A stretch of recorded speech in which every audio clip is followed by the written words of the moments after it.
All right, good evening, everyone. It's Wednesday, May 7th, and it's 5:30. So we wanted to do our May quarterly execution review, a little bit different than we've done them in the past. So just a kind of a recap what our quarterly execution reviews are. We are doing these, we're doing these quarterly, and so we split up between both our SPLOST projects and then our commissioner's strategic plan. And the reason we do it for the strategic plan is essentially just to make sure that we're getting everything done that we need to get done to execute to that strategic plan. But then this is a practice that I brought over from the federal government as a best practice, actually, within the Department of Homeland Security. And I thought that it would fit pretty nicely with our SPLOST projects. So it gives us the opportunity to talk about all our projects, fully transparent. We kind of talk through the project management of these projects, and just get updates on where we are. And if there's instances where we actually have something that is either behind or off track, as we call it with our software, it gives us the opportunity to kind of weigh in and see where we can go to make sure that we get those projects back on track. So that's just an overview of what we have for SPLOST. Vice Chairman, anything you'd like to add before we get started? No, but thank you, Bill. We'll just get started and see where it takes us today. All right, Commissioner Clark, anything to add? Started. Sounds great. All right, so we're going to go a little bit off script. We do have one of our partners here, and so as everybody knows, SPLOST actually has several. It's not just Glenn County. It's the City of Brunswick that has projects. It's the Airport Authority that has projects. Economic Development Authority, Joint Water Sewer, Jekyll Island. So we have been in contact with all of them, and they are continuing with their projects as they need to. But we do have Rob Burr from the Airport Authority that's here that can give us an update on where his projects are. So he's taken advantage of this time to kind of fill us in on where they are. So, and we do have his slides that are actually on the county's website. And so, Rob, turn it over to you. Sure. Thank you. I appreciate the opportunity to speak to this group, the commissioners, and definitely the public. We're all excited about the projects at the airport, so we'd definitely like to have the opportunity. Anytime we have opportunity to talk. Well, bring the mic. You might have it. Yeah. Microphone. Really don't see your face. Is this better? Yes. Much better. Okay. So we definitely appreciate the opportunity to talk about our project. Exciting things are happening at your airports. This SPLOST 22, we had 3 projects that were that affect the airports or participating with the airport. All 3 projects are basically tied to funding from other resources. So most of the funding for these projects are actually coming from either state and mainly federal funds that are basically user fees that are tied to these projects. So we basically multiply the amount of local money into a tremendous amount of money. SPLOST for the airports is $6.1 million, and all these projects together will be close to $40 million worth of projects. So that's a pretty good return. So where do we stand on the projects? The first one we talk about is the aircraft rescue and firefighting station at Brunswick Golden Isles Airport. We have finished the design. We got the environmental approval on that project. We got the design completed on that project, and currently it's out for bid right now. We are actually anticipating bids will be in the next 30 days. We actually extended the bid period for we had a pre-bid meeting, and the bidders indicated it would be an advantage to them to give us a better number if we gave more time to put their bids together, and also to minimize the time between the award of the submittals and the award of bids. So again, we're trying to get the best value for that project as possible. We also maximize the amount of federal participation in this project. Originally, we anticipated that it'll be a 50-50 split between airport funds and the county funds, because this is a joint use facility between the county that services the community and also serves the aviation users. And we anticipate for construction costs, we'll probably get 80% participation justified from federal funds. So that's basically going to save the county a tremendous amount of money for that project. We hopeful the bids come in within a reasonable amount. Everybody knows the economy is a little crazy right now, but we hope to get some good numbers from that, and we'll see the numbers. We're 100% committed to that project. If the project the bids come in higher than expected, we'll just have to use more years of actually entitlement money from the federal government to pay for the project. So we're excited to make this happen. And that's the status of that project right now. I wish we had that option on all our projects. So appreciate you doing that, Rob. I know it was some work on your end to be able to go back to the FAA and others to be able to get some of that additional funding. We have been involved day one and helping with that design. So Chief Vinny's here. Chief, anything that you'd like to add? If you do, if you don't mind, just maybe come up to the mic and just. Yeah. He was very much instrumental in the design, so please. Yes, sir. Commissioners, thank you. Yeah, we worked very closely with the Airport Authority to design a station that will not only serve the airport now and in the future, but the community as it grows in the Station 5 response district there, Harry Driggers, north of Fletzy. So we're All right, very, good. very satisfied with the progress. All right, excellent. Any questions on that project? All right, Rob. The second project is an economic development project, again, for Brunswick-Gonals Airport. Of course, we have a lot of opportunity at Brunswick-Gonals Airport. We have over 2,000 acres of the airport. Some of it is eligible for development. Some of it is wetlands and so forth. So, of course, first part is getting the environmental done on that project. That's been delayed somewhat in the last few years. It's been very difficult to get environmental determinations approved by the federal government, but we finally completed the documentation to that project and we submitted it to the FAA, so it's right now the ball's in their court. Simultaneously, we also started the design of that project, and that's what you see in front of you. That basically creates an additional taxiway that services not existing customers, but future customers that will bring economic development to that airport, using the airport for what it's designed for. So that project will come, as far as construction, will come after the ARF station or fire station is constructed. But it's right now, I said it's the environmental is submitted to the FAA, and the design is probably about 80% complete. And when we get the environmental, we'll get the final completion of that design. And so that project is moving along very well. Any questions about it? No, sir. Okay, that's good. Thank you. And the third project is for St. Simons Island Airport. Actually, it's tied to improvements to the airport based on meeting design standards from a safety standpoint. We had a study done on that airport, how the airport meets federal standards based on the current use of the airport. Part of that process is that we basically are going to have to put some additional safety features on the airport proper. It doesn't affect any other property. Again, when we go through that process, the environmental determination is required. We also had a project that was planned about the same time, which is basically take out an old runway. Actually, that airport used to have 4 runways, it only has 2 right now. Take it the pavement old runway and put down the infrastructure for tenants to build additional hangars that get their airplanes basically out of the weather into the hangars. Both those items were put together into an environmental assessment process that took actually 4 years to complete. Unfortunately, it's diverted a lot of funds that we expected for construction from the federal government and state government towards that project. So over actually $500,000 worth of money was spent doing the design. That environmental assessment. Right now, we're out for public comment, which is near one of the final phases of that. So the whole draft document's available. It's available on our website. It's available at certain locations, the library and actually at the airports. And we're in a comment period. And I've been actually meeting with several local residents about answering their questions and correcting some misinformation that's been interpreted by other groups. But anyway, the public comment period goes to May 15th. We have a workshop on May 20th, and we also accept comments at that time. So I encourage anybody, if they have any questions about it, we can meet directly with them, or we encourage you to come to that workshop on the night of the 20th for the public to have any discussion of the project. Again, this project is entirely on the airport property. It's basically not making the runway pavement any longer. It's basically making sure that we have safety standards. We expect to come out of it, basically, we put engineering resting material on our airport property past the end of the runway, so in case there's an overrun, that the aircraft would basically stop safely and there won't be any damage to the aircraft or any person.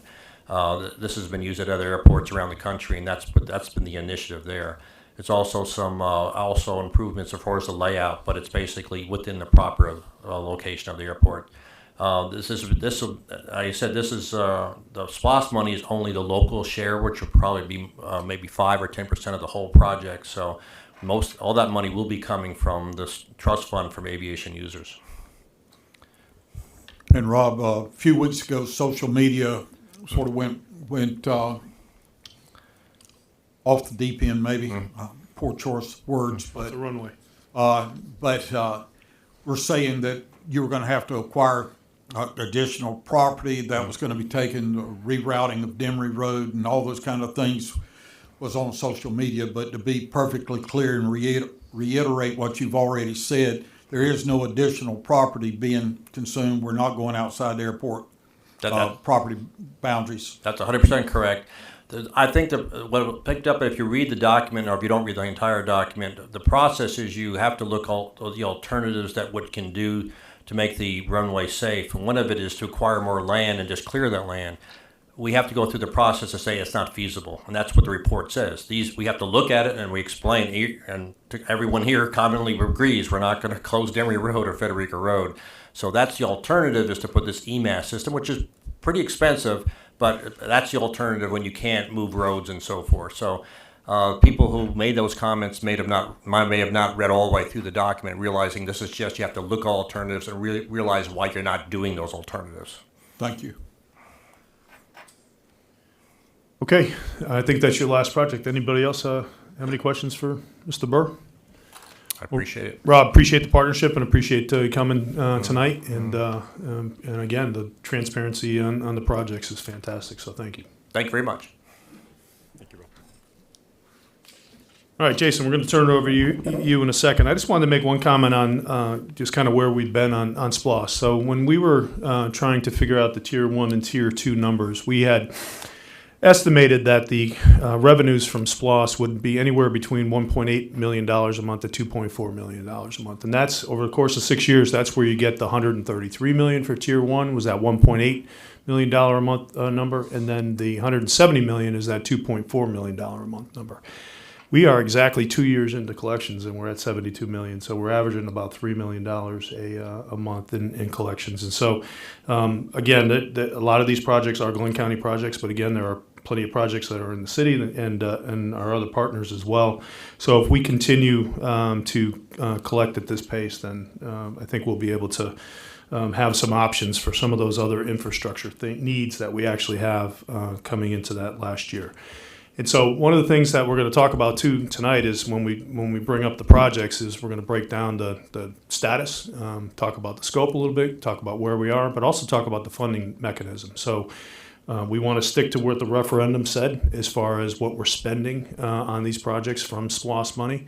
And so we've been creative, as has the airport, in coming up with trying to find ways for some of these projects actually to use an accommodation excise tax or capital fund balance or whatever to cover some of these. But the good news is that we're starting to see some of these estimates coming back and the bids actually coming back to reality and getting back to closer to where we estimated, and in fact, in some cases, even less. So we'll talk more about that tonight. So Jason, if you want, introduce yourself and just let's get started. Sure. Thank you so much. Good evening. Jason Hagan, Program Director for Glenn County. And I will go through our agenda that we've got prepared. Starting off, we will have information technology. For information technology tonight, we will have our CFO, Tamara Munson. All right. Tamara, thank you. Good evening, everyone. Our CIO is actually at a conference, so y'all are stuck with me, and I'm going to do my best to get through this IT stuff. We had the data and fiber infrastructure plan on SPLOST. So what this was, it was divided into 2 phases, and the goal was to get fiber network to all of the county offices, locations, firehouses, everything on St. Simon's Island. So what that allows us to do is come off of leased lines, copper lines. It's a much cheaper cost long term. It's easier to maintain, and we get about 10 times more speed and broadband out of these fiber lines than we get out of normal internet lines. So Phase 1 was to get the fiber from the mainland over to the island. So we were able to work with the Live Oak Fiber Company on Phase 1 and did some negotiations for some things, and they actually ended up donating those fiber lines to us, which would have probably cost us $600,000 or $700,000 to install those ourselves. So that was a really great partnership that we had with Live Oak to get that across the way. So phase 2 is to be able to connect all of our county buildings to that fiber that's come across. So phase 1 is completed. We've spent $0 so far on this project. So we're happy about that. Phase 2, we are in the process of looking at a couple of different options. So one option is to actually install, the fiber to all of our locations. Another option is to lease lines from Live Oak Fiber. So we're looking at both options to figure out what's going to be best for the county long term. And David West, our CIO, is working on that currently. The goal is to have this done by mid fiscal year 27, so about a year to a year and a half, or about a year and a half to 2 years left to finish this out to connect to all of our sites. So planning is done, the paths are done, and for phase 2, and we have started working on procurement of all of the hardware that goes behind that to connect to each site. So we do anticipate this project coming in significantly below the $1 million budget, and so those funds will be available to apply to other SPLOST projects going forward. Yeah, and I think, Tamara, that the cost that David had talked about before was even greater than that. Materials and then installation, taking it from the mainland over there, was he was talking in the $1 to $1.5 million range. That actually would have cost us had we not had that partnership with Live Oak. So appreciate that, saving us some money. Fantastic. Thank you so much, Tamara. All right. So next, we will go to first, commissioners, any questions for Tamara? Okay. Thank you. Okay. Next, we will go to EMA and fire. And we've got 3 projects that we'll talk about. The first is the Public Safety Multi-Use Facility. And presenting on this project, Resden Talbert. Resden's our Procurement and Capital Development Director. Resden? Sure. So I'll take this one, although Andrew Leander, our EMA Director, is here, and if he wants to add anything else to this. So one of the SPLOST projects was a public safety multi-use facility with the primary concern of a new emergency operations center. And so we got started on this last year. We contracted a project management firm, CPS. They're helping us manage not only this project, but our new fire station project. And then we also contracted with a design firm to go ahead and start designing both those projects. So we brought Jericho on, so one project management firm for both and then one design firm for both. And so we started through programming. We're now into block design, where we determine what all needs to be located inside of the facility, how that outline is, and then move on to official design. So we hope to have design finished hopefully at the end of the year, early spring, and out to construction in early spring next year. Reza, can you talk a little bit, or Andy or Chief, can you talk a little bit about the design? So initially when we were thinking about a emergency operations center, we were thinking multi-story, but I know that you have worked with the project manager to kind of come up with a different concept that might get us in a little bit lower, right? Sure. So one of the things we discuss is it cheaper building out or building up? And with the market right now, it's cheaper building out. You don't have to have a elevator in there, additional stairwells, and so that was the recommendation, and we feel that that's going to save us some cost overall on the project. All right, and so location, we're a county on the coast, so location's high enough for us to be able to withstand. Yeah, we're what they call public safety island. So it is the ideal location right there with all the other responding agencies. We're right there with the police department, fire department, animal control, and of course DOT. So we're prime location, central, right off the interstate. Maximum use of this facility. It's going to have training classrooms that'll be available for other county business as well. Layered security. It's going to be what we need. Room for expansion moving forward as the county continues to grow. All that's within mind. I think it's going to be perfect for what we need. What's the elevation out there, roughly? Do you know? I know that I think the vice chair mentioned it the other day, or somebody mentioned it the other day. I don't remember. Well, I know it's one of the highest locations. It is one of the highest locations in Glenn County, which is why we get. It's in the neighborhood of 30-foot Yes, sir. elevation, and Yeah.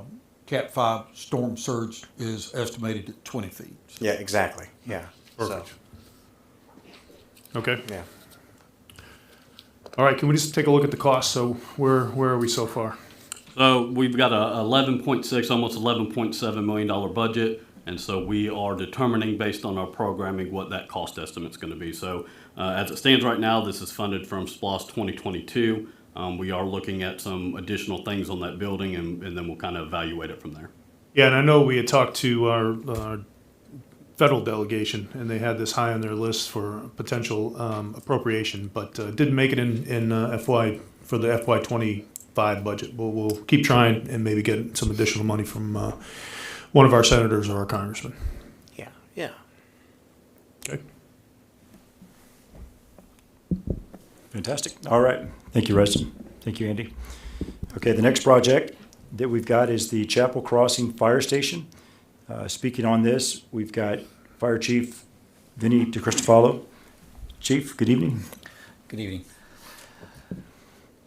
The Chapel Crossing Fire Station will, it's, right now it's in the design phase. We've actually created a very effective and efficient design with the floor plan, 4 bays to serve this area of the community that previously has been underserved due to the distance of the closest fire station to the area over at the Highway 17 and Chapel Crossing zones.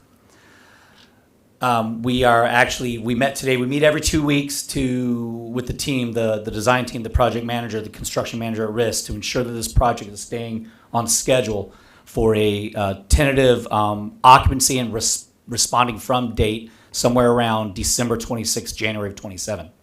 So the project is on schedule as far as those first design elements and then putting out for pricing. This project came together from a partnership with FLETC and the federal government, donating the 4 acres at this prime location. And I really believe that partnership's enabling us to build the station that will serve this area for 50, 60, 70 years into the future.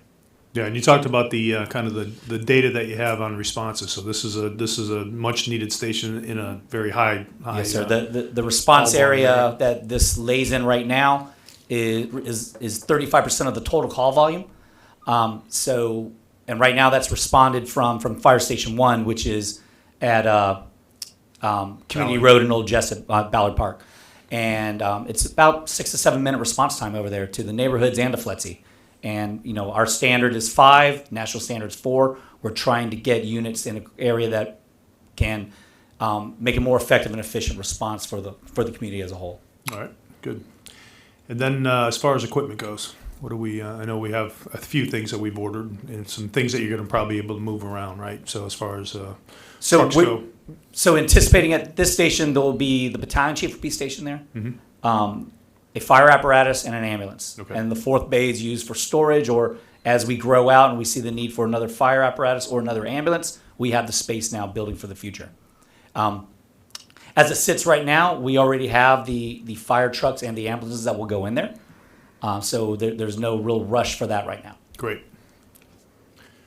All right, and so the project management firm on this, resident, have been helping us. I know we identified probably, I think, 8 to 12 different projects that we would need, and there were, some of them were buildings and some of them were infrastructure, but that we would need some help with project management. But they've been on board from the start, helping us along. Absolutely, they've been critical. So CPS, we brought them on board for not only this one, but the multi-use facility. And then we actually brought them on board to help us with some of our other capital projects. So yes, they've been very beneficial. All right, fantastic.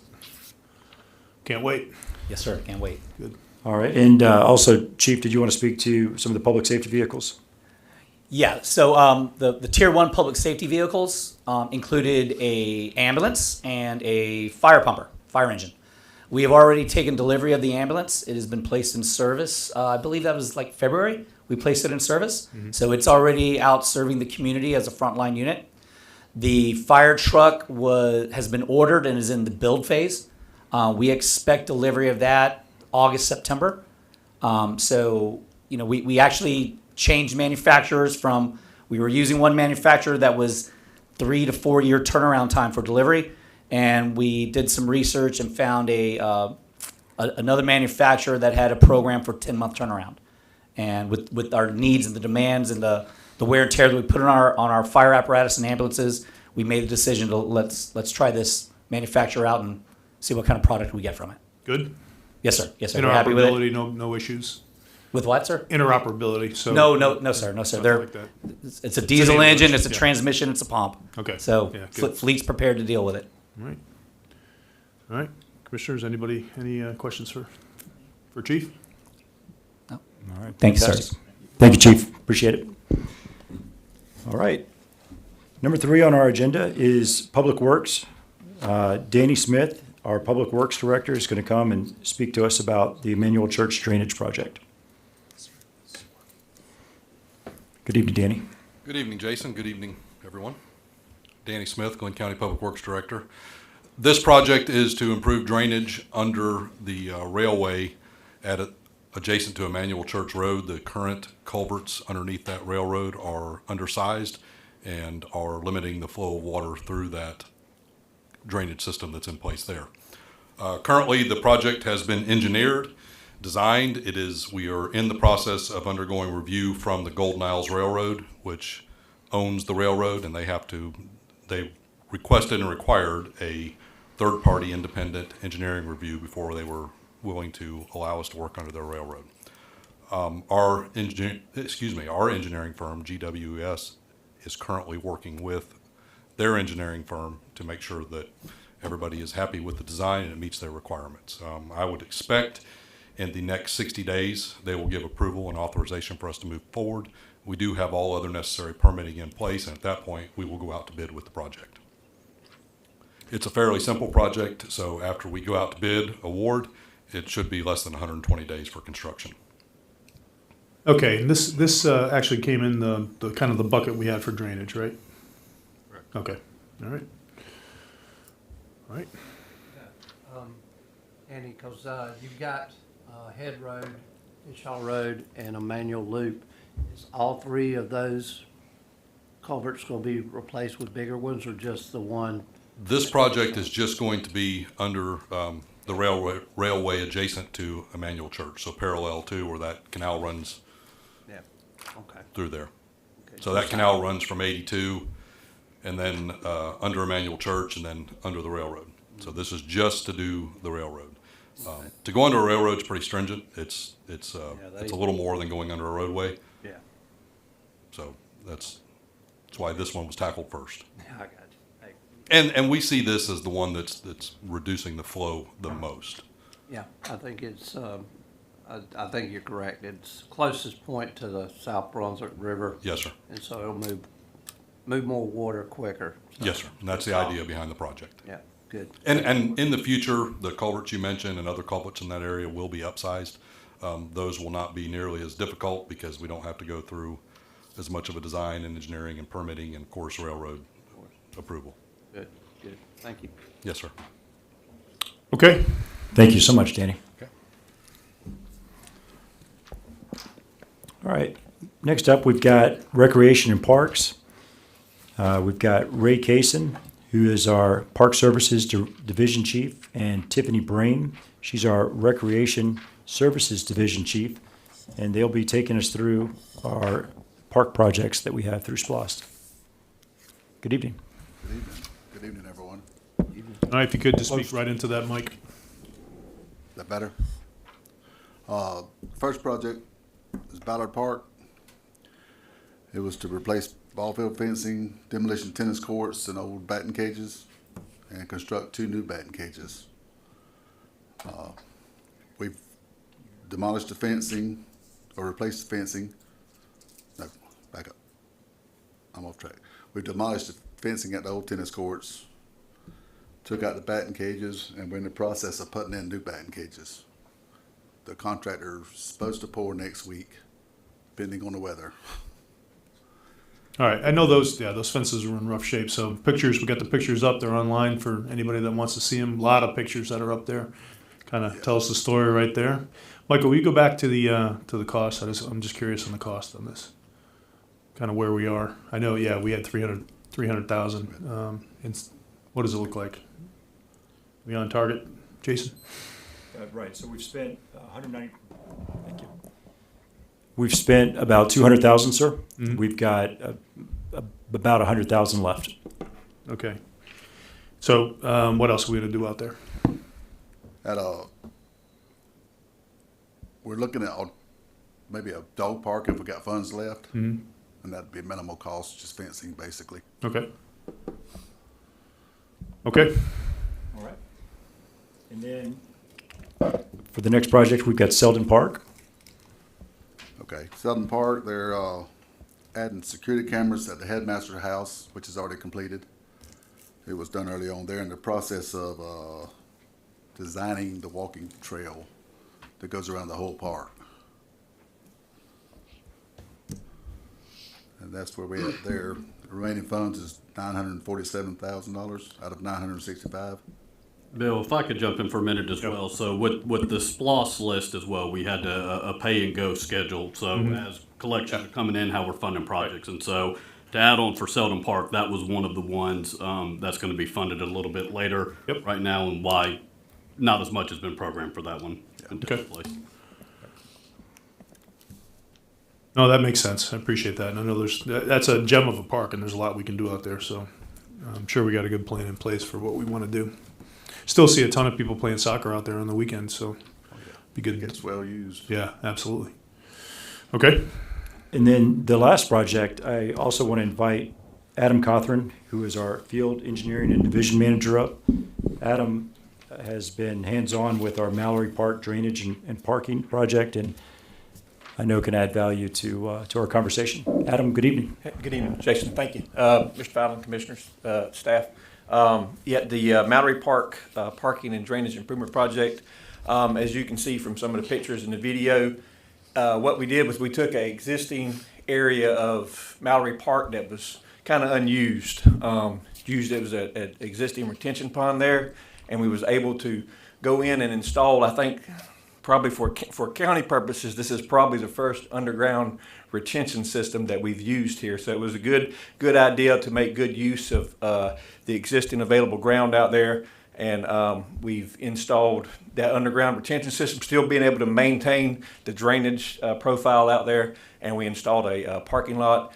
The improvements included the parking lot over that existing area, and also included paving of the parking along Mallory Street. So it was a good project. We got finished up. Substantial completion was April the 11th. And when I say substantial completion, all facilities are there to be used as intended.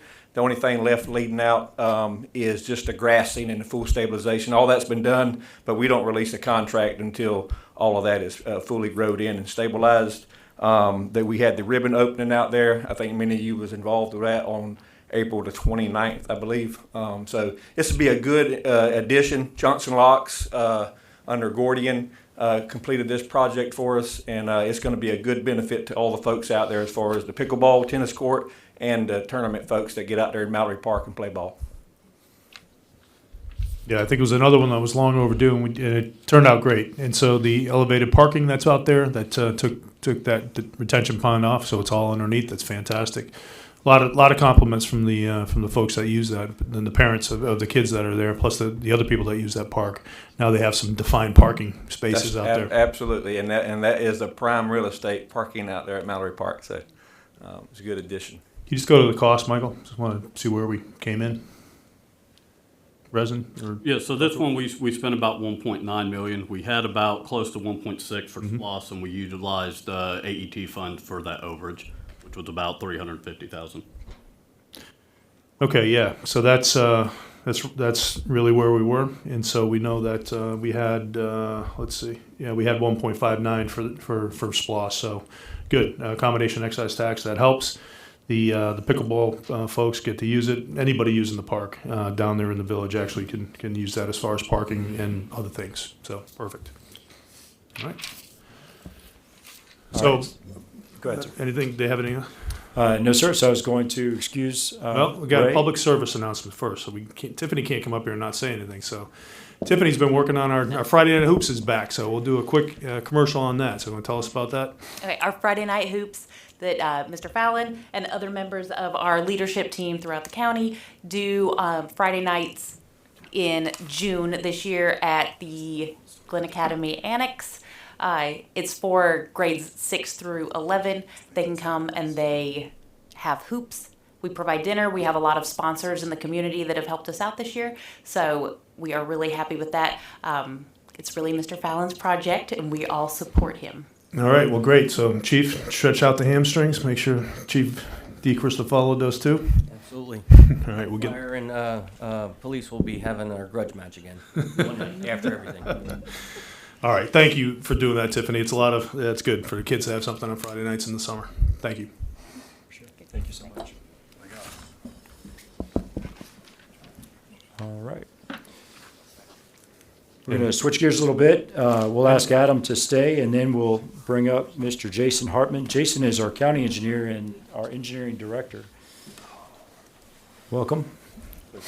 And so they will take us through our road and traffic improvements, sidewalks, drainage, and then storm and critical incident preparedness.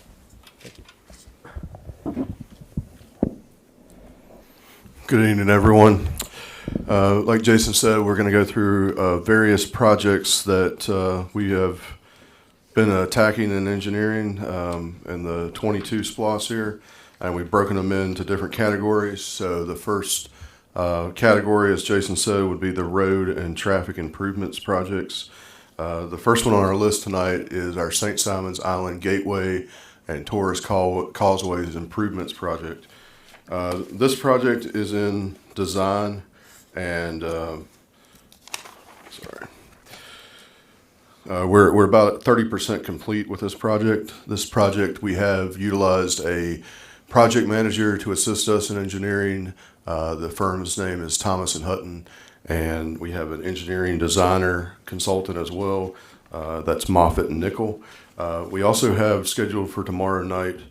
Basically, this gateway project, just to introduce it, it's a long overdue project, and right now we're looking at the best concept to move forward with this project and on St. Simons for the criticalness of the traffic that's on St. Simons and traveling around on the island itself.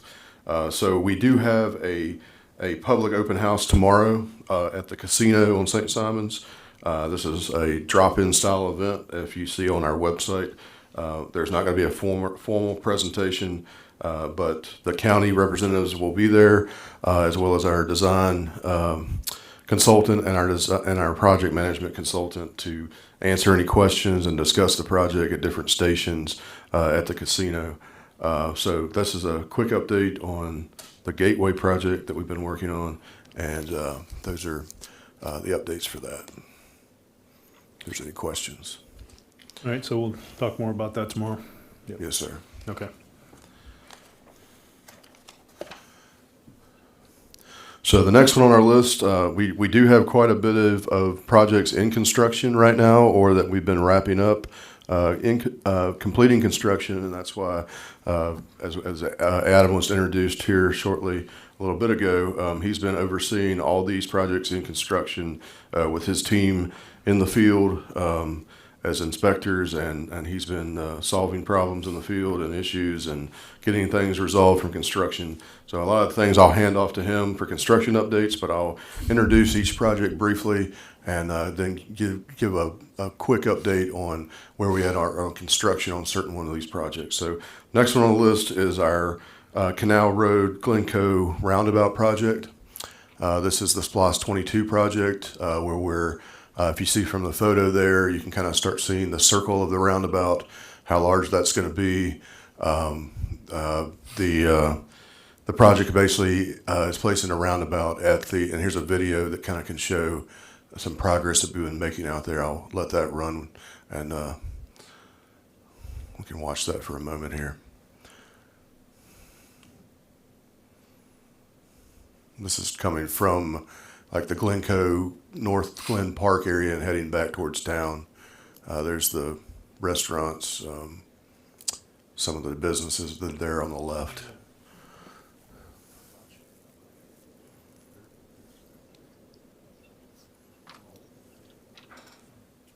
And right there where that pavement stops at the video, that's part of our 2016 project that we'll talk about here later in the presentation, the Canal Road widening project.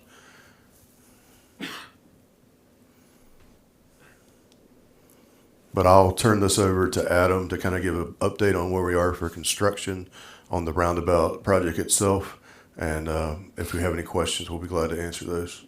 Thank you. Thank you, Jason. Once again, thank you. Mr. Fallon, Commissioner's leadership.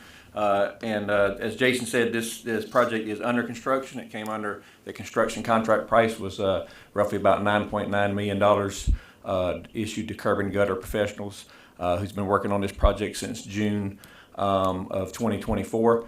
That's a 350-day contract. We're currently sitting somewhere around about 280 days in that contract timeline. The construction has continued to progress good. As you've seen from the video that was just played, a vast majority of the sidewalks in, all of the storm drainage has been installed. Crews have installed the vast majority of the base section of the road along Harry Drigger's realignment. And if you've been out there any time yesterday or today, you've noticed that they've started actually doing some paving out there along that realignment section, getting ready for a traffic shift.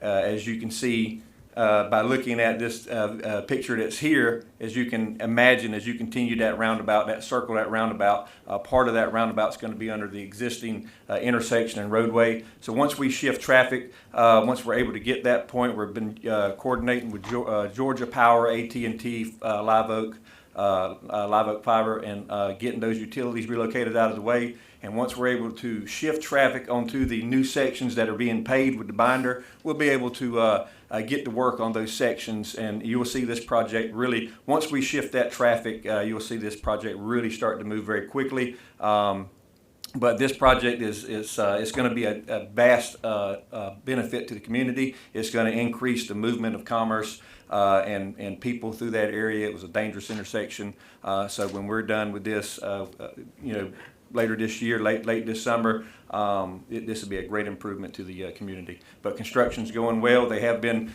some minor delays, like, as I mentioned, with some utility relocations, coordinating with vast utility companies. Georgia Power, you've seen them out there. They're relocating those poles and getting their lines up on the new poles that are in existing conflict out there. But as I mentioned, once we shift that traffic, you'll see this project really start fast forwarding, and you'll be surprised by how quickly it gets done. So we're looking for a completion time somewhere around the 1st of August. So Adam, real quick, just kind of hit on for the general public. We know why, but kind of explain the benefit for building the majority of this outside of the existing roadway, because we've got a lot of other projects where the public's going to start seeing that as well. Yeah, yes, sir, absolutely. So the benefit of this is, we try to limit the impact that we have on the ingress and the egress of the public as they travel through. So building this outside the existing roadway, the contractor, we asked for a phasing plan, and so that this allows us to do as much work as possible in daytime hours, which is always your cheapest time to do work with construction. It allows us to do that work in the daytime with the least impact to the traffic flow. Because this is a busy area. We got Fletsy, we got Canal Road, we got Harry Driggers, all the homes down Harry Driggers. So if we was out there having to work, that slows the process down as well, right? Anytime you're having to work in existing traffic, and but being able to build this, and it allows us then to shift the traffic. If you've noticed on the project that we're going to talk about here in a little bit, Canal Road widening, we were able to shift traffic from one side of the road to the other as we were building one side versus the other, and that allows the folks, the public, to continue to get to where they're going with limited slowdowns and impact from the construction. So that's one of the main reasons we do that. But it's a cheaper cost, right? It's a cheaper cost to us because anytime that we can design these things as much outside of the existing roadway as we can, where land and property allows us to do so, it's a cheaper cost to construction because they can do those in the daytime hours, and anytime you're working in traffic is an additional cost because it's a hazard working in traffic. Thank you. And I'll add to that, I go that way every day. My home's out that way, and I can tell you through the course of the entire project, it's been virtually zero traffic delays. as a result of this. But out of this project also, we were able to go to Atlanta, get Georgia Department of Transportation to talk to us about it.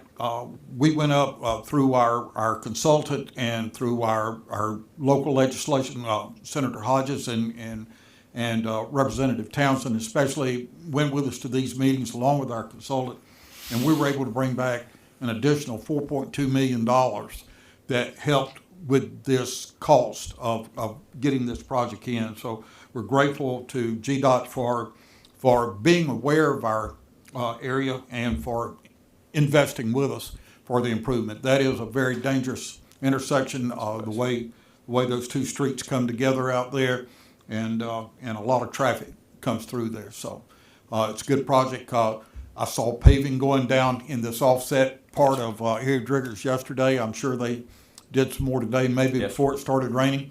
And so it's moving along well. Yes, sir. Yes, sir, absolutely. Thank you. And be glad to take any, I'll turn it back over to Jason, but I'd be glad to take any questions. Any questions for Adam and I? I feel like we've explained this one pretty well, but I'll take any questions if anybody has any. Good.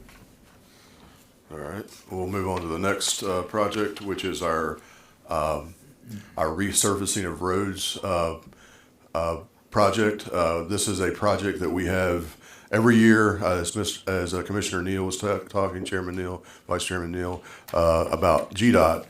With GDOT, we partner with them, or they authorize a certain amount of money to us every year, and we have to provide a 30% match minimum on our LMIG, what's called as a LMIG contract for road resurfacing. So we've been doing that with GDOT. We've recently, this is what the data we'll go over today is for the LMIG 24.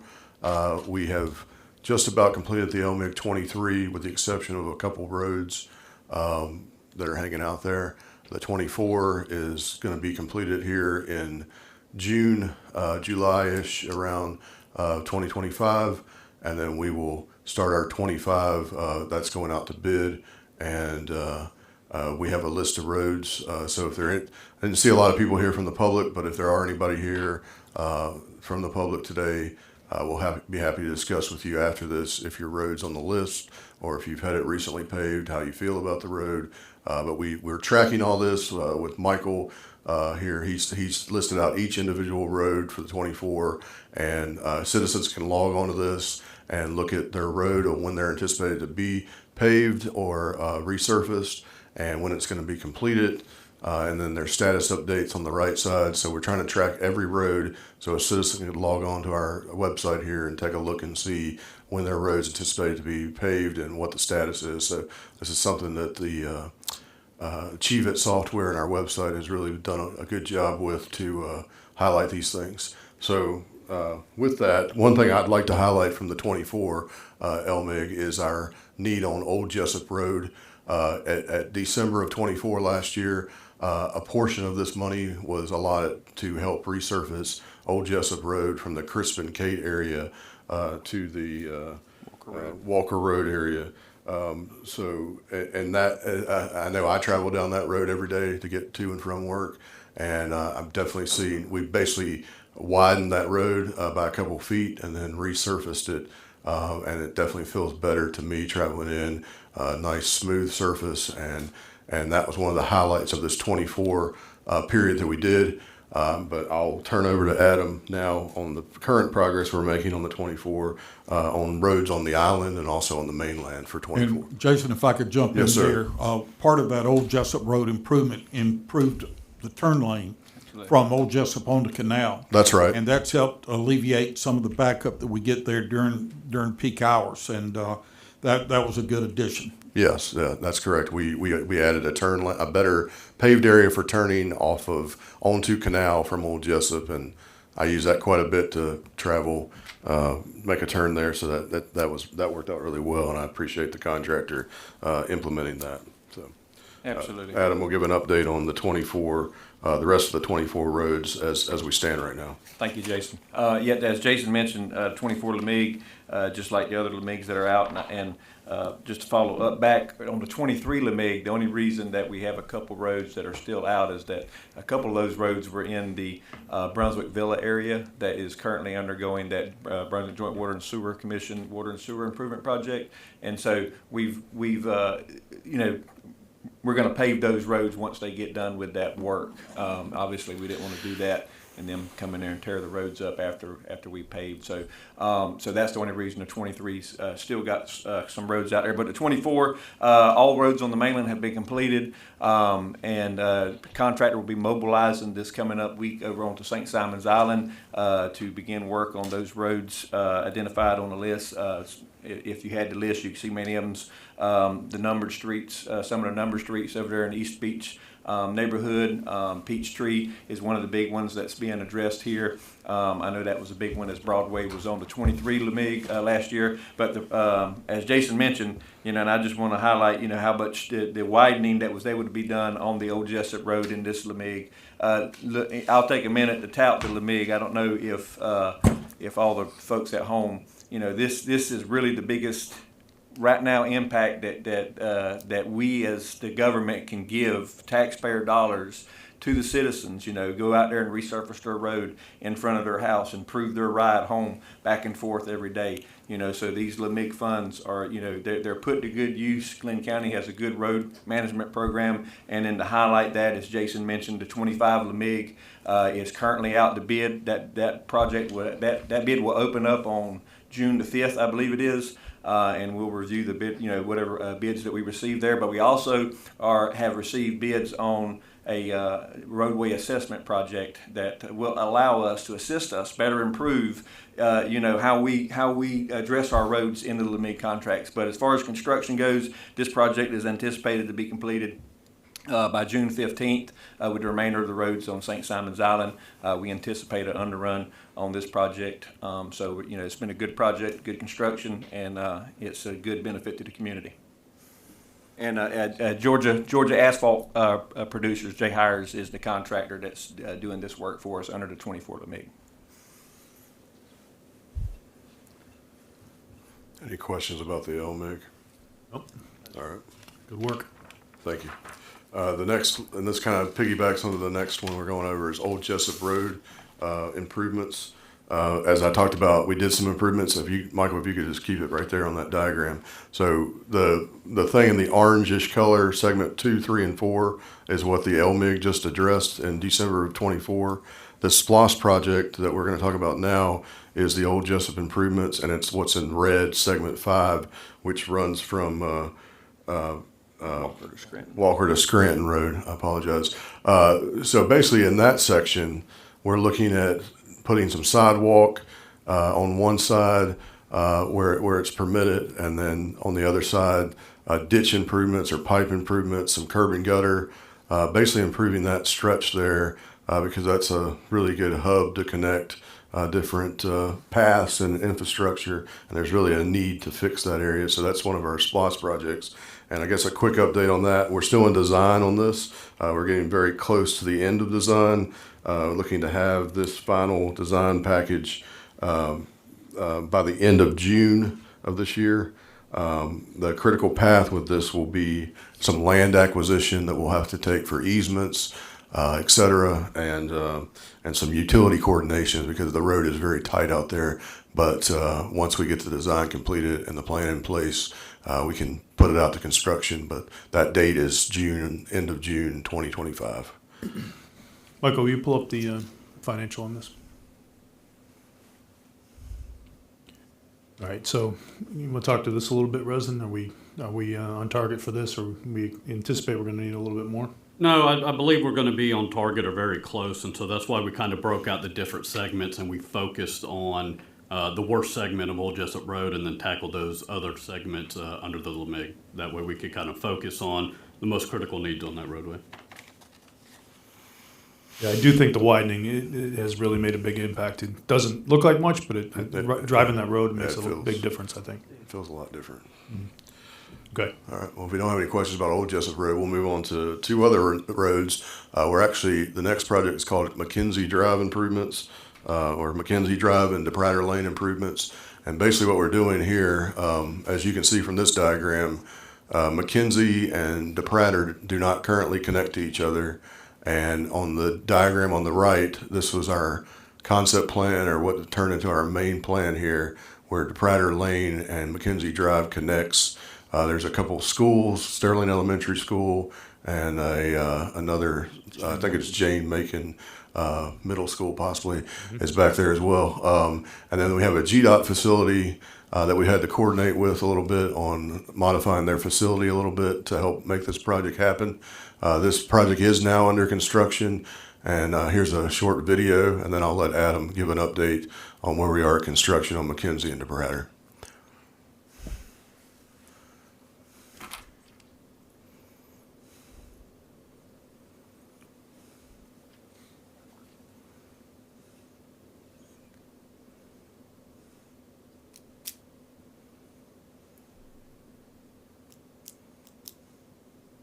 Thank you, Michael. Thank you, Jason, as well. Just one other thing. There are also some developments coming through here. McKenzie Gardens and DePrater Landing, I believe it's called. So those are some developments we've worked with our community development, our planning and zoning department, getting those approved through this process and coordinating those developments with our road project as well. Go ahead, Adam, on construction. No, thank you. That's absolutely right. Yeah, as you've noticed some work and clearing done outside the roadway there. That's not us. We're not putting a road over there. That's some private development that Jason just mentioned. But this project, it was awarded $2.3 million construction project cost contract. The notice to proceed, or the start date, I should say, construction date was on March 14th. The crews have begun work out there, as you can tell through the video. There's some areas through there that was through some low-lying areas, and that's the area where we're really having to build up the road section through there, beef it up with some geotextile fabric, make sure that road's going to last. But construction's ongoing. They're working on the roadway. They're working on getting some storm drains out there in those locations to handle and deliver the storm drain water where it needs to go once this road is in. As Jason mentioned, there is some work currently going on in the GDOT laydown yard. We had one of their buildings was in conflict with the roadway, so after we did the property acquisition with them, we were able to demolish that building, or I'm sorry, disassemble that building, and as part of that agreement, we're relocating that building out of the way of the footprint. That work is ongoing. As soon as that work is completed, we'll get in there and put the new perimeter fence up for GDOT, and then that's when you'll really see that connection between the Prater Lane and McKenzie. The Prater Road and McKenzie Lane.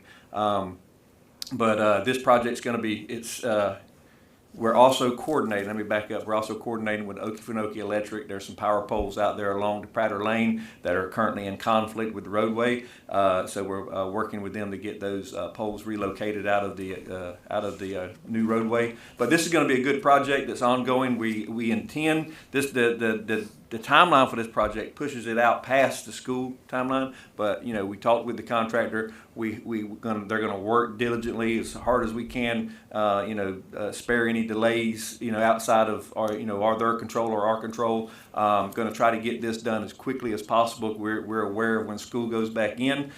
We would like to be able to be to a point of substantial completion, as I mentioned earlier, to a point to where that road is usable, hopefully, right, during that time that school gets back in. So that's our hope, right, to be able to facilitate that. That's going to be a big benefit to those folks that drive in and out of there, that take their kids back and forth to school. That's going to be a second way out for those buses to come in one way and go out the other way. So it's going to be a huge benefit to that area. We're also providing, in this construction, providing a left turn lane on as you come up to 341 there, what is now the Prater Lane. There'll be a left-hand turn lane there, so that'll assist folks getting out, wanting to turn left, and everybody won't be boxed up and stacked up in one lane there. So this is a good project. Construction's going good, and like I said, we hope to be substantially complete somewhere near around the time that we go back to school. And Bill, I'll jump in here. Part of that cost as well is from Joint Water and Sewer. So they've got some development going on over there and infrastructure upgrades. And so they kind of piggybacked on this with us. About 250,000 of that total cost is reimbursable from joint water and sewer. All right, because that's what I was going to ask about, the splost amount that we have there. Yeah, so this one we were a little bit we were short on this one. So we had about just under $1 million, and so our total cost was just a little over $2 million. And so just from when this initially was scoped to what the final design was, there was some additional requests from GDOT that was taken into consideration, that was implemented into this design that wasn't initially included in that initial scope. So we had the SPLOST funding. We incorporated some additional SPLOST sidewalk money because there is a sidewalk to add to connectivity. And then what we were short, which was just a little over 500,000, came out of our capital projects fund.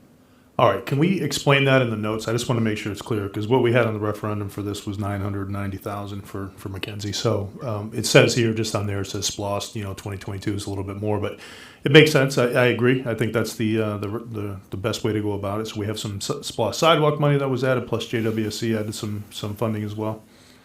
Yep, so we'll go back there and we'll clarify that. All right, good. Thank you. Yep, perfect. Thank you. Yeah, so, and then timeline. So I know we're trying to get this done by early August when school goes back, because we did have quite a challenge out there this year. And I know all the residents this will be a big impact on all the residents out there as well, a positive impact. But certainly the school when they have to come back in August. So we'll do our best, right, to try and. We'll do it. Yeah, we're not promising the world, but we're going to do our best to make sure we work diligently to get that around that school, at least substantial completion anyway. Okay. Absolutely. All right. All right, that wraps up that first category of road projects. Now we'll move on to sidewalk projects that we're doing. We basically have split these up on mainland sidewalks and island sidewalks. The first project that we're going to discuss is the 4th Street project here for sidewalks. This was a project that the city of Brunswick also piggybacked off on our project. We had done a stretch from the county, and they wanted to join in on this. That's where the front of this. Back up that video just for a second. So the city part starts here at the very beginning, and that's at the intersection of Altama and 4th Street, and then our county project part picks up here, and it ends. Community Action. Yeah, Drive. Community Action Drive, and this project has just recently been completed, and I'll let Adam go over anything else. But really, I don't think there's much more to say. To be honest with you, they just basically they're completely done. They've closed out the contract, and I guess Adam, if you could highlight where we ended on the project as far as budget or time, that would be appreciated. Absolutely. Swindell Construction was the contractor selected through the bid process. And the original county part was construction contract, I'll say, was originally out for $232,000 and some change. The city, as Jason mentioned, did a memorandum of agreement, understanding, and contributed about $152,000, a little over, to finish the portion. Our portion was from Mariners Drive or Mariners Way all the way to Community Action Drive, and the city's portion was from Mariners there at the college all the way up to Altama. So we had the county had a savings underrun on this project as far as construction cost goes. I'll leave it at that. As construction cost goes, just over $12,000. So it's an underrun on the project. We demolitioned the existing sidewalk that was out there that was dilapidated, that was a tripping hazard, that was an issue for anybody traveling it, and we widened it out to an 8-foot multi-use path that, as you can see from the video, is going to be a benefit to everybody in that area. Not only just to the county, but to the citizens of the city as well. All right, so to me, that video was good and the sidewalk's fantastic, but that's the cost. Yeah, it looked like it'd be more than that. So the portion that is listed here is just the county's portion. Right. And so the city was able to continue with Altama. Yeah, that is correct. Yes, sir. Would you say about $150,000? Yes, sir. $150,000 took it. 152 took it from Mariners Way all the way up to Altama. avenue where they'll be tying in with a later project with the city. So All a right. little less than 400,000 then. Okay. Yeah, so that's big. Well, that's great because we per our for SPLOS as far as sidewalks go, we had sidewalks and trails. So in the mainland, we had what? We had 5.2. 5.2 million, right? And then I guess and then the island we had about 1.7. So yeah, so we got quite a bit to go on the mainland with some of the sidewalk projects. Great, thank you. Thank you. I'll let Michael pick up the next one. Whichever one we want to talk about next is fine. Well, I guess we'll switch to the island here, North Harrington sidewalk. This was actually part of the same contract as the 4th Street. We piggybacked this together with one bid, so the contractor left the mainland and did this project on the island, Swindell Construction. This is also completed. There's really not much to say. That's just another one that we could say. There's a video here. We can watch this one in the Harrington area.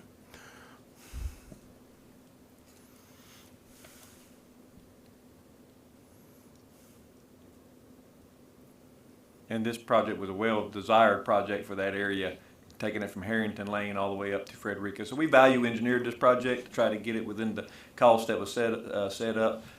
We reduced the size of it to 5 feet, and was able to pick the best efficient place for the sidewalk for connectivity for those folks.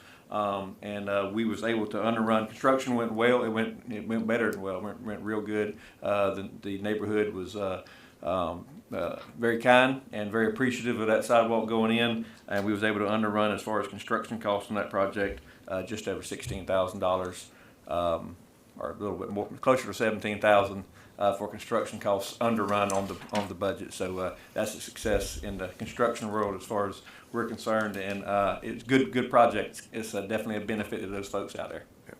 Yeah, so a lot of work on that road. Yes, sir. That piggybacks off of our storm drain project that we did off of the that we completed earlier, and then the paving and resurfacing of North Harrington. So a lot of work's going out in that neighborhood that was needed, very direly needed. So. Sure. All right, any questions on that one? All right. The next one we'll go over is Arnold Road sidewalk. So we're proposing this one's in the design phase right now because there are some environmental areas in this area on Arnold Road. So a current update for this is that we have finished the design, but like I said, we're working with the environmental folks on this. We have a design support of an environmental person that's helping us get the necessary permitting and property acquisition on this project. We did a site visit back at the end of April to finalize the design for the permit submission because they require certain drawings and documents to be submitted for environmental review. And we anticipate sending out this information in the middle of this month and looking to get the permit submitted by the end of May. So that's where we're at on this. And Jason, we designed this one in-house, correct? That's right. Our assistant county engineer, Eric Granados, laid this out, and we did this in-house. All right, so this is a challenge. This is one of the worst roads that are over there as far as safety goes. It's a narrow road, and I know there's challenges when it comes to getting that sidewalk in, so I appreciate the work that you guys did to get it to this point. Yes, sir. But it's one of the big ones that we want to definitely see done. So what are we looking at as far as costs? We're going to use some accommodation excise tax. We are. So what we're anticipating for SPLOS funding. So with the island sidewalks, it was basically a pool to address some of those. And so this one will cost more than what we anticipated, and so we'll address that with the accommodation excise tax. And this are we crossing the street on this one as well? About halfway down? Yes. Okay. Block crossing there on that one. Yes, sir. All right, not a slow traffic as well, right? Yep. Okay.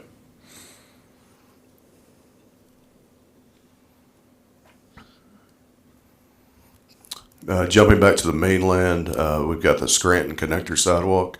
If you guys remember, we did a project a couple of years ago on the Altama Connector where we've improved some different issues out there.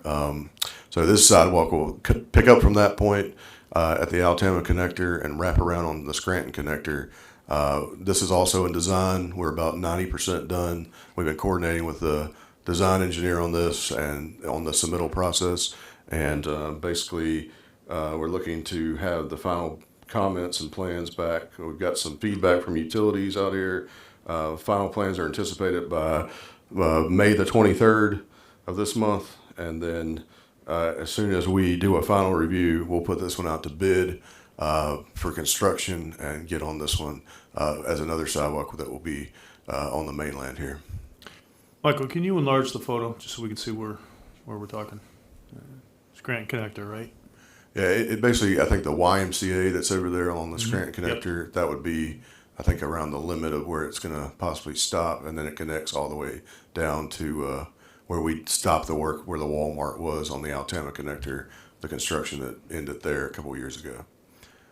Okay, all right, so we're connecting that. Good. All right. The last There's go ahead, sir. Excuse me, Jason, if you can go back to that picture. There's a lot of new housing units that have a back entrance off of Scranton Connector that goes over toward Chapel Crossing. So I think that sidewalk will come into a good use with people that would walk and maybe going back into the Walmart or other areas in that. Yes, sir. Absolutely. The last sidewalk on our list is it's called the Fort Frederica. Sorry, I got my notes here. Yeah. Fort Frederica sidewalk. We did a project a few years back. The Frederica Road, a realignment out there in this area. This is more in where the National Park Service is. So basically, we're looking to put some sidewalk out here to improve pedestrian traffic safety through this area. Where this project is, we're really in the early stages of this. We've been having Adam's survey team out there getting survey along Frederica Road to determine which side would be best for sidewalk placement. Then we'll have an on-site meeting with the National Park Service to review some existing conditions out there. The survey is supposed to be completed near the middle of May, and we'll once we get that, we'll look into putting this out for design from our county engineering pool that we have that's been implemented, and we'll award this to one of the engineering members of the engineering pool to start design on this. So that's kind of where we're at on this one right now. All right. Questions?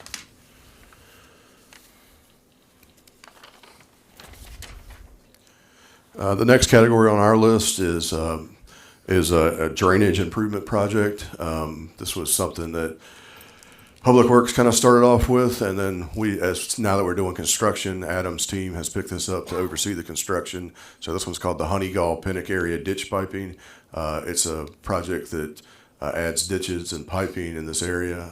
Adam, I'll let you give an update on where we are in construction on this one. Absolutely. Thank you, Jason.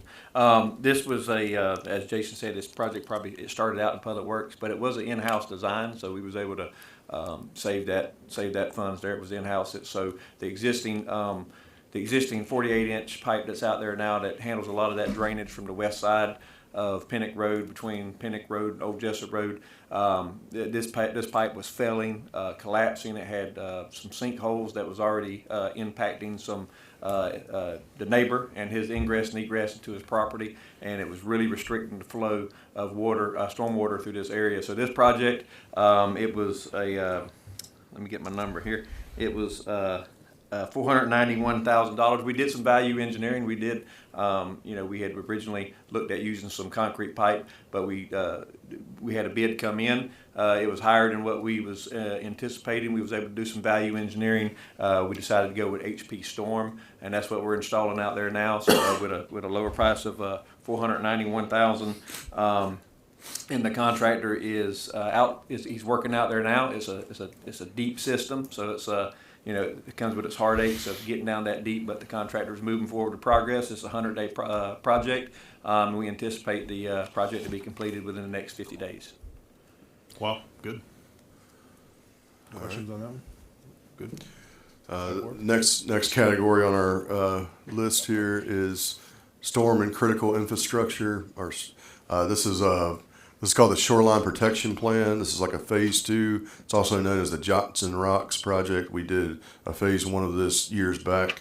Adam's been leading this project up. It's also in the design and permitting phase.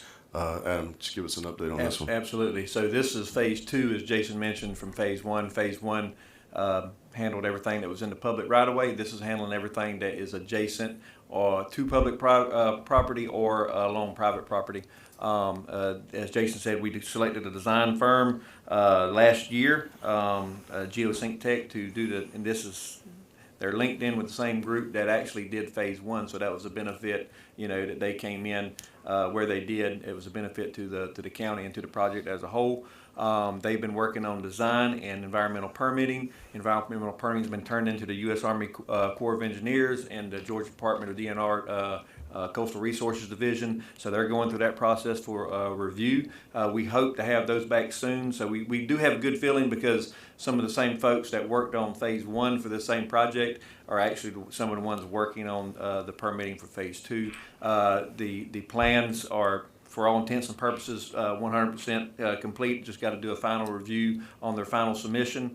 Once they're working on bid documents, so we know that we're in turtle nesting season. We hope to go out to bid with this project this summer, and that way, after turtle nesting season, that we have a secured contract. You know, all of this is obviously dependent upon environmental permitting. You know, how quickly that review of that process gets done and we get those permits. But we're hopeful that this is going to be a quick turnaround. They've had them for a couple months now, so once we go out to bid, we hope to be in construction at least on any upland that we can do in late August, and then after turtle nesting season is completely over, we'll be on the beach side. The majority of this work will take place from the ocean side or the beach side of the work, just from the just because most of it's adjacent to private property. There's really no way to get in there to those properties and get it from the hill, so to say, or from the upland side. But this project is going to continue what was done on phase 1, and that's a maintenance project for the Johnson Rocks. That anything around what we're looking for is an elevation of around 8 feet plus or minus. And so the intent of this project is to rehabilitate that existing armored wall through the areas where it's deemed necessary, and bring that up to that level to provide some additional protection as that wall is kind of taking a beating over the decades and decades of you know, just natural use from weather and the storms. But the project's moving forward. We plan on having this project construction completed early next year. We do have a March timeline. This is a granted funded project, so we have a deadline of March of next year to be done with construction, and so we intend to meet that mark. Can you just go through we'll talk a little bit about the financials on this, Rustin? Sure. So we've got $2 million for SPLOST funds allocated for this, and then we've got a $3 million grant as well. So we utilize SPLOST for our match, and so $2 million from us and $3 million from grant funding. Very good. Not gonna get it done, Adam? Yes, sir. Yes, sir. I'm confident that I can get it done. Yes, sir. Sounds good. That wraps up our 2022 SPLOST projects for engineering. Now we have a SPLOST 2016 list on item number 6 here, and those are also engineering projects. The 4 of them we'll go over. All right. So before we go into 2016, commissioners, we have a lot of obviously we have a lot more projects to go. We have a schedule that we have as we collect more revenue from SPLOST. We'll get moving on some of these. We did want to go through the ones that we're actively working now, and hopefully, and some that we finished, but some, I think across the board, we really didn't see many that we had challenges. I know we had challenges with Mackenzie to Prater, and that was slow, and that one was we were off track there a little bit as far as timing goes, but we're back on track now, moving forward, and we're able to get through those hurdles that we had to get that project, and hopefully, like I said, hopefully get that back up and hopefully completed by the school year next year. So anything on SPLOST 2022 that you'd like to add, or questions, commissioners, or anybody else? Okay, so the second part of this, obviously we inherited quite a few SPLOST 16 projects, and so we are chipping away at those, and I think we got some good news on at least 3 of them. One we still have some challenges with, but we're going to continue to work and get through that one as well. So guys, if you want to jump right into 2016 SPLOST projects, let's Sure. do it. The one with probably the best news is Canal Road widening. As we spoke earlier, this kind of ends where the roundabout project at Canal and Glencoe picks up. This project has been substantially completed. It was a project where we added some widening and curb and gutter and a drainage system. And I'll let Adam give the finals on where the project is, but we are substantially complete on this. Absolutely. Thank you, Jason. And so, yeah, if you wrote it, you know, slow down. You're probably going too fast. But this project is picked up from McDavid Way. This project had previously went out to bid previously, and we bidded it last year, rebidded it last year, and it was awarded to Underground Excavating for a contract price around $8 million.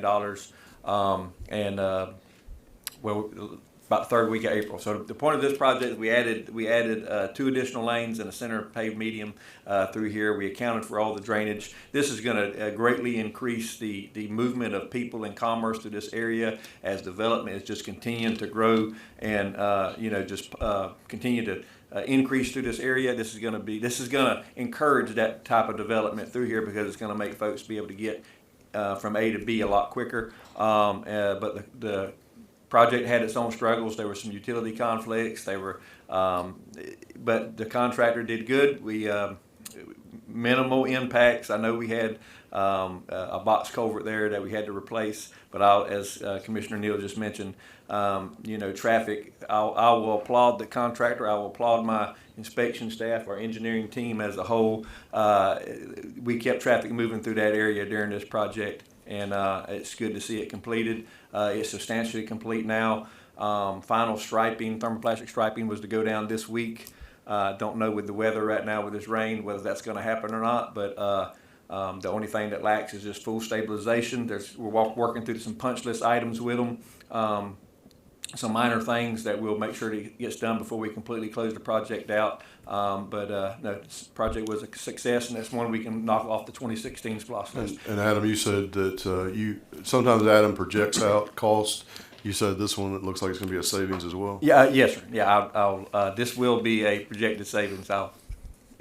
Probably within a couple $100,000 range, but I do project savings on this on the construction side of this project. Okay. And I'm sure you have been told, the whole team, that we have gotten emails from people that live, work in that area, and said what a great job was done and how they accommodated egress into their properties and all. It was a good joint effort there, and hats off to the whole team, our contractor on the job site. This job, when we were finally able to get it started, right, has moved very well. So. Yes, sir. Yes, sir. Thank you.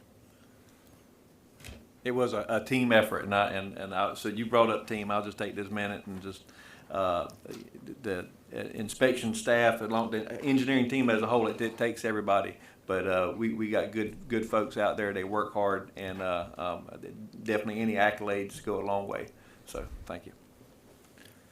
I would add that we need to get those speed limit signs up out there pretty quick, because it is really easy to exceed the previously posted speed limit. Correct. Yes, sir. Yes, sir. Guilty. Yes, sir. Absolutely. Well, if you're riding on it, you're probably speeding, so slow down. But you're right. Those signs will go up very soon. And had talked with the contractor about the excessive speeding that's going on out there now. But he's working on their own order, getting made from his company. They should be in either this week or next week. So. You got that, Chief? Yes, sir. 10-4.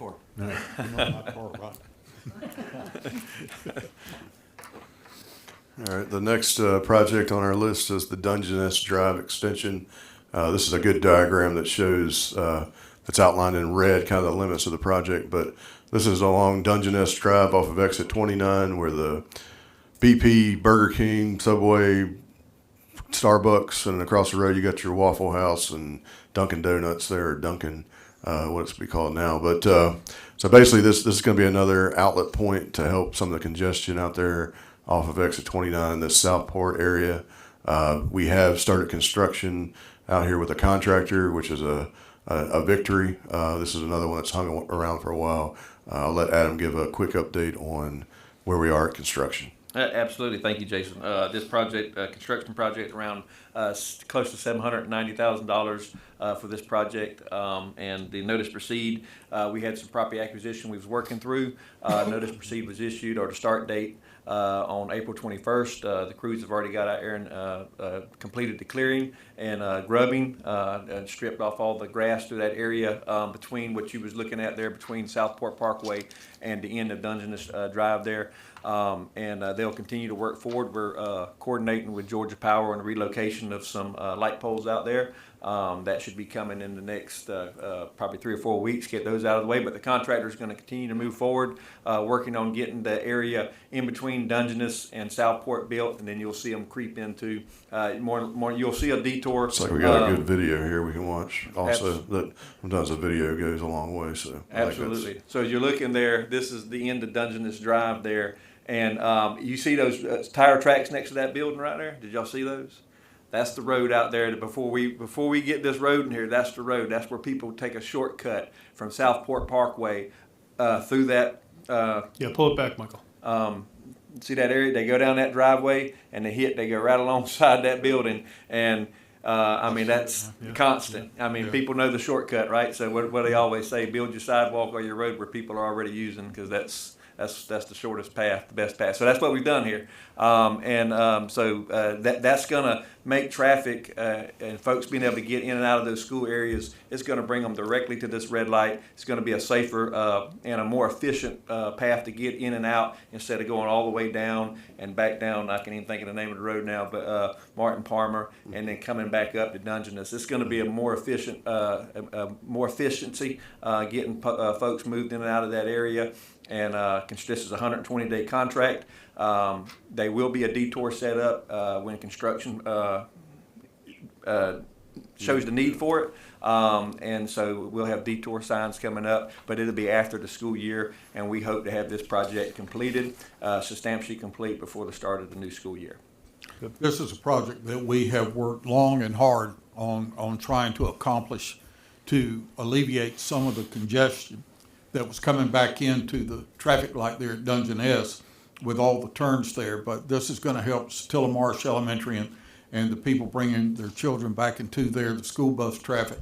But we had obstacle after obstacle here that it just seemed like the cards deck was stacked against us. But we're finally there. I think this is going to be a vast improvement to this area. Absolutely. And so, Bill, I'll add something else as well. So the county does a good job. We've got a good grant administrator, and so we're constantly looking for other ways for revenue sources and funds for projects. So this is a good example where we applied about $700,000 in ARPA funding to get this one completed as well. Yeah, Michael, can you bring up the financial page just real quick? The 16 reporting where we don't. Oh, that's right. Okay. All right. So, yeah. All right. So we got, so the bulk of it was from ARPA. We were able to pull over. Good. Okay. Very good. Okay. The next 2016 project we have is the Chapel Crossing Drainage Project.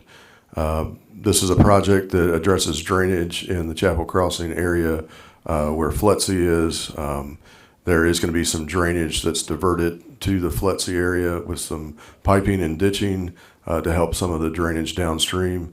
This is also the area that we talked about earlier with the new fire station that's coming in. So this is an area that really needs a lot of improvement. We're now in construction with this, another victory that we have, and Adam will give a quick update on where we are in construction.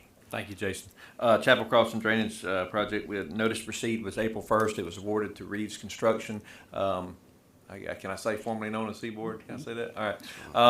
But it was awarded to Seaboard and then Reeves. How about that? Just over $2 million construction price for the project. We are under construction. Reeves Construction has installed probably about 60% of the storm drain along Chapel Crossing Road. We've had some delays. We had some utility conflicts with Georgia Power, Georgia Power's had to do some relocations out there. Live Oak Fiber, if you've noticed them out there, have been relocating their fiber line onto the north side of Chapel Crossing Road. And we've had some water issues, conflicts that was accounted for. It's already accounted for in the project, but they do slow the progress down when we get to them. But it's moving forward. It's a 150-day contract.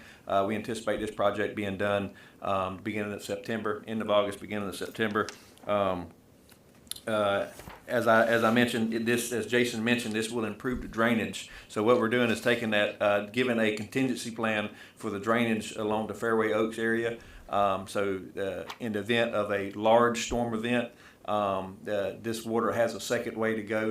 Now it will be able to come down Chapel Crossing, east down Chapel Crossing, and under Chapel Crossing Road and into the existing ditch there. We're going to do some improvements inside Fletsey. This is a joint effort. We had to work along with Fletsey, making improvements in their ditch, and then also along the outfall out the backside of Fletsey that goes down towards 17.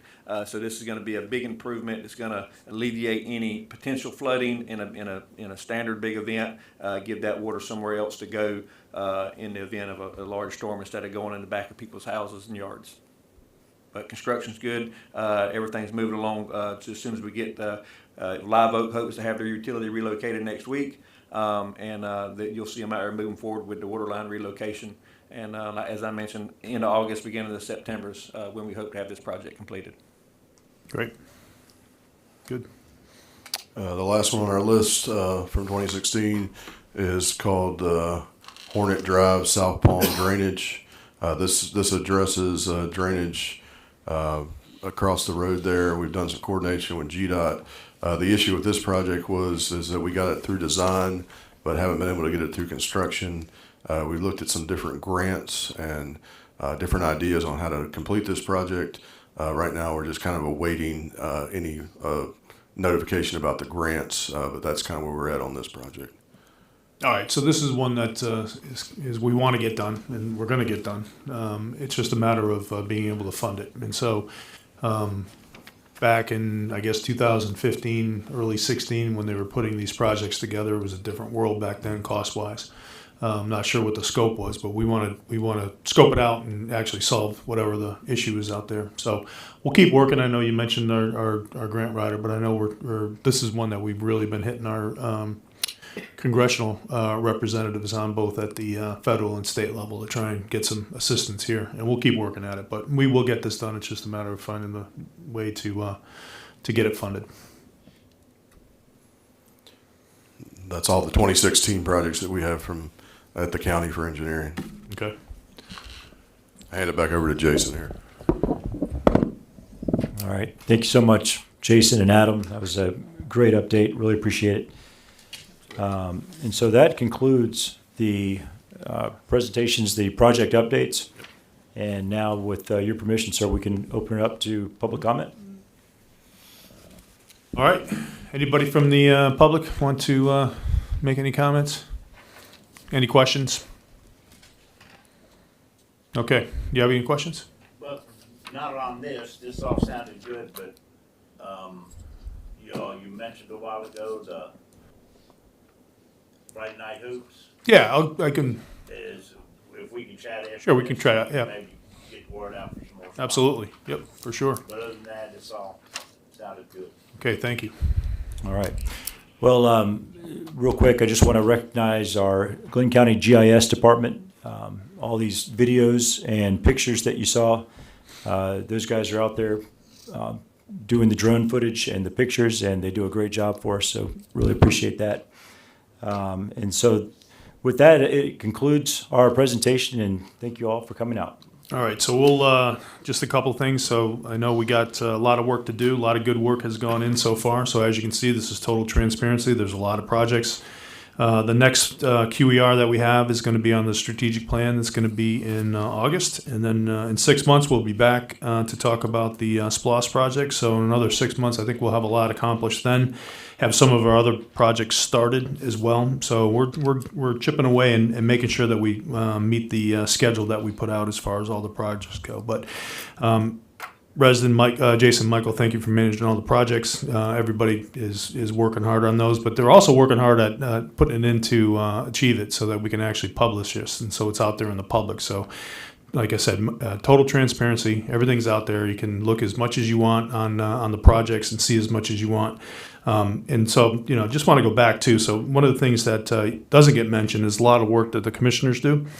And so, all these projects, not just the projects that they have in their districts, but, they're certainly fighting for the districts. We have our at-large commissioners that, are involved in all the projects around the county, but they bring some expertise too, and they bring some things to help us get over the hump. So I really want to just thank the commissioners for contributing as much as you do towards the execution of all these projects. So with that, commissioners, anything you want to close with? No, sir. Great meeting. All right, we'll see you in 6 months for the next SPLOST QER. Sounds good. Thank you. Thank you.